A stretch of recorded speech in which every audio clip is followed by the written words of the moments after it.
I heard you bumped into Mr. Tall, Dark, and Scary the last time you went camping. I heard you both screamed and ran away from each other. Is it true? Well, if so, you know I want all the details, and so does everyone else. So go on, send me an email with all the details. You can email me at contact@buckeyebigfoot.com. My son keeps urging me to write to you, so I figured I would.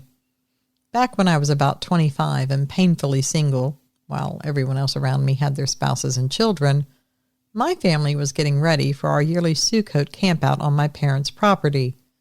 We are Jewish, and Sukkot is our favorite holiday to celebrate.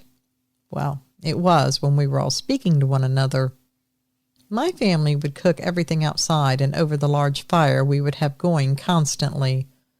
I would indulge in a nice hot cup of hot chocolate every morning as I sat by the fire. And every night I would enjoy going to bed with the smell of campfire on my clothes. By the way, we live in Washington State. Fun fact, the area my parents live in used to be called Bigfoot Valley, but it was eventually changed to Williams Valley. Also, I just recently learned that if you snipe Sasquatch in one county in Washington State, you're on the hook for a $10,000 fine and up to 5 years in jail. Anyway, back to my story. We all had our tents set up in our homemade campground on the property. Not far from each other, but far enough to have some privacy. I was the only one without someone in my tent. We all had walkie-talkies just in case we needed a radio in the middle of the night. We had all just said our goodnights to one another and got settled into our tents. One thing to note about my tent. Earlier in the day, as we were setting up the tents and putting the rainfly on my tent, I noticed it didn't go all the way to the ground. So if something wanted to peek in my tent, they most certainly could.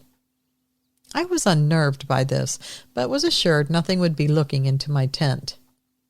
As I lay in my comfy sleeping bag, my eyes closed, I was just starting to warm up when I heard it. The sound of something stepping on a small twig, and it breaking from the weight of the thing stepping on it. My eyes dart open and start looking around. I need to mention this so the rest of my story makes sense. Where this campground is, it's located not far from my parents' house, and there's a big floodlight on the garage that stays on all night. So the way it was shining allowed me to see shadows of whatever is outside of my tent. And where my tent was located, I was nestled in a cubby of trees and near the storage that my parents have on their property.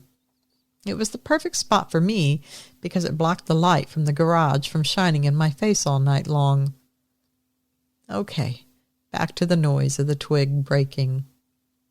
As I looked around, I noticed a very large shadow standing next to one of the trees at the head of my tent that was not there before. I'd guess it was 8 to 9 feet tall. No antlers, just a person-shaped figure. I was terrified, and as quietly as I could, I got down into my sleeping bag, covered myself, and radioed to the family with the quietest whisper I could muster. There's something really big outside my tent. My brother-in-law radioed back asking, "What?" Also in a whisper. So I repeated my first message. He got his gun and came out of his tent and looked around, but he didn't see anything. And to my surprise, the shadow was gone without a sound. The next morning, it was the main topic of discussion. Everyone asked what I saw or thought I saw. I told my side of the story. I had mentioned I was terrified the figure was going to bend down and look into my tent and see me. Some of my family speculated it was probably a moose. Some said a raccoon. I suggested Bigfoot. They laughed and said, no, it was probably just a raccoon. To this day, I have zero doubt it was the hide-and-seek champion himself. Earlier this year, in October, I had the chance to go to a Bigfoot conference. It was one of the best experiences of my life. Is that sad? Well, I got to meet some famous Bigfoot legends like Matt Moneymaker, Jeff Meldrum, and Mel Scahan, and my favorite, Bob Gimlin. I cried getting to meet him and to celebrate his 93rd birthday with him. I heard some unbelievable, but believable encounter stories from so many people. Many that left me with my mouth gaping or a permanent smile like a kid in a toy store. I wish I had time to tell you all about all the stories I heard. But one thing I got to do is to talk with Mel Scahan. And while I was there, I told him my story. He said, "Do you believe you saw Bigfoot?" I said, "I think so." To which he pointed out, "I believe you know you saw him. Stop saying you think, because deep down, you know." He said it with a smile and in a kind way, not in a rude way. He believes that I encountered Bigfoot and that it cloaked once my brother-in-law came out of his tent. I tend to agree with him, because there was absolutely no sound of something running away, just complete silence. Mel invited me to come out this spring or summer to go camping with a bunch of others so we can have a positive Bigfoot encounter. I think I'm going to take him up on his offer. And when I have my next encounter, I think it will be more exciting than this one. I hope my story didn't put any of you to sleep. I hope it was enjoyable, even if just a little bit. Love and Squatchiness, signed, Bethany. I'm from a small town in the middle of nowhere, Mississippi, specifically east central Mississippi, where there are many creeks, lakes, and swamps. I was hunting for white-tailed deer. I hunt from a shoot house elevated 8 feet off the ground, so it won't float away in case it were to flood. I woke up at 4:30 a.m. It doesn't get light until 5:45. I had to drive 10 minutes to pick up my dad. We were going to hunt a piece of property that is split by a creek, and that's great for fishing, if I might add. But we were both hunting a huge 180-inch buck that we had named Scar. My dad was using a single-shot .45-70, and I was using a Winchester 7.42 Woodsmaster chambered in .308. It holds 4 shots and 1 in the chamber. We always carry more ammo, just in case. We were walking into our stands and whispering about Scar, the 180-inch buck. When we walk into our stands, we don't use flashlights unless we absolutely have to. We came to the split in the trail that went to our stands. We both said good luck and walked off. We had been in the stand for about an hour, and it was just about shooting light when I saw a deer walk out into one of my lanes. I have 3 lanes, one on each side and behind, but it wasn't quite light enough to tell which deer it was. I picked up my gun and looked at the deer in my lane, but it didn't help much, so I sat my gun back down and kept looking at my lanes. Then I heard an extremely loud howl. Well, I guess that's how I would describe it. It sounded similar to a wolf, but it definitely wasn't a wolf, considering there are none in Mississippi. The deer in the lane just picked up its head and looked in the direction the howl came from. I texted my dad and asked him if he had seen anything. He said he hadn't seen a darn thing. I texted back, "I have one in my lane, and I heard a howl." He said, "All right, and then get off your phone."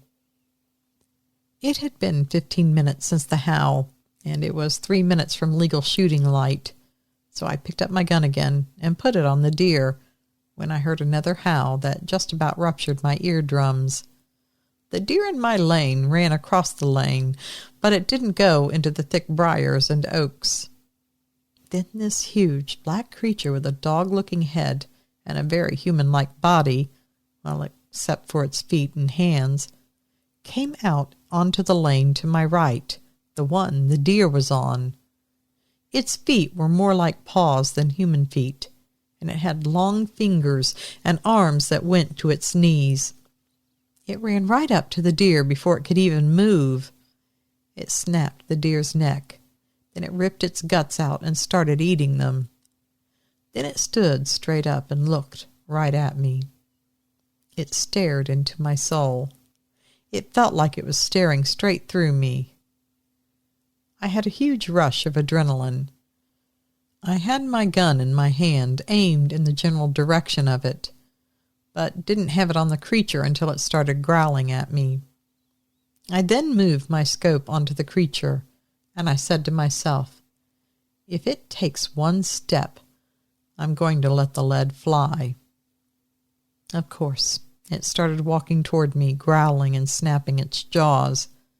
So I put the crosshairs on his chest, and yes, I do mean his chest, and I pulled the trigger. It was like everything went in slow motion. I could see the impact of my .308 hitting his chest. Then he ran towards me. I shot him in both of his kneecaps, which is 3 of my 5 bullets in my gun. He hit the ground and started wailing, and I might not be the best person on the planet, but I hate to see anything suffer. So I put it right in between his bright red eyes and pulled the trigger. His head hit the dirt. I could see his brains scattered in the grass. My dad called me and said, "What the heck are you doing over there?" I said, "If you want to come over here and you want to see this darn thing, then you can do that. But I'm not saying it over the phone." He said, "Well, you scared every animal on this side of the county." And then he said he'd come over. I knew it would take him about 15 minutes to get to my stand, so I aimed at the deer that he had killed. It was just a little spike. While I waited on my dad, I reloaded my gun with silver tips. I had those for hogs. When my dad got there, he thought I had killed the big buck. But when he turned and looked around my blind, he about fell. He said, "How the heck did you kill that thing?" I didn't respond. He then said, "We need to get rid of that thing." So we went and got our 4-wheelers, and we dragged it off. We tied the winch around its arm because it was just about the only thing left intact. We drove to a bank on the side of the creek and threw it in the creek. I then asked my dad what he thought it was.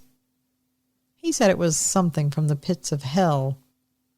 My dad then said the only time that he'd heard about something like this was back in the 20s, but it was in Louisiana. And then he told me his father had killed many on that property. I asked why hadn't he told me? And I then asked, should we tell the game wardens or the cops? He said, "No, if you tell them about this, they will put you in a mental institution." We hopped on our 4-wheelers and drove to my truck. Neither of us said a word on the way back. When we got back to my dad's house, my stepmom had made breakfast. She said I was pale white. We ate the breakfast and went to his shed. I asked him how many my grandfather had killed. He said he had killed 5 since he was alive. I asked him what he did with the bodies. He said burn them or throw them in the creek. This is the first time I have told anyone about this, and I'll understand if anybody thinks we're crazy. But since then, I've seen one more when driving to work, 3 years later on the side of a highway. It chased me until I met another car. Then it peeled off into the woods. It has been at least 10 years since that incident. Thank you. I know this was long, but I needed to tell someone. It has been very heavy bearing on me. I appreciate the platform to tell it on. Really does help to get it off my chest. All right, well, I had to leave that last one anonymous because they didn't give me a name that was safe to use, but I did want to thank them for sending that in. Also, thank you to Bethany. I know you were worried that somebody would fall asleep, but for me, it was pretty scary. You know, sometimes not seeing something is scarier than actually seeing it. Or maybe that's just me. All right, everyone. I think that's going to do it for tonight. We're just now easing back into things after the wild holiday, or should I say Squatchmas season. But don't worry, we'll be meeting up again in just a few days. And until we do, always remember, absence of proof is not proof of absence. Thanks for listening.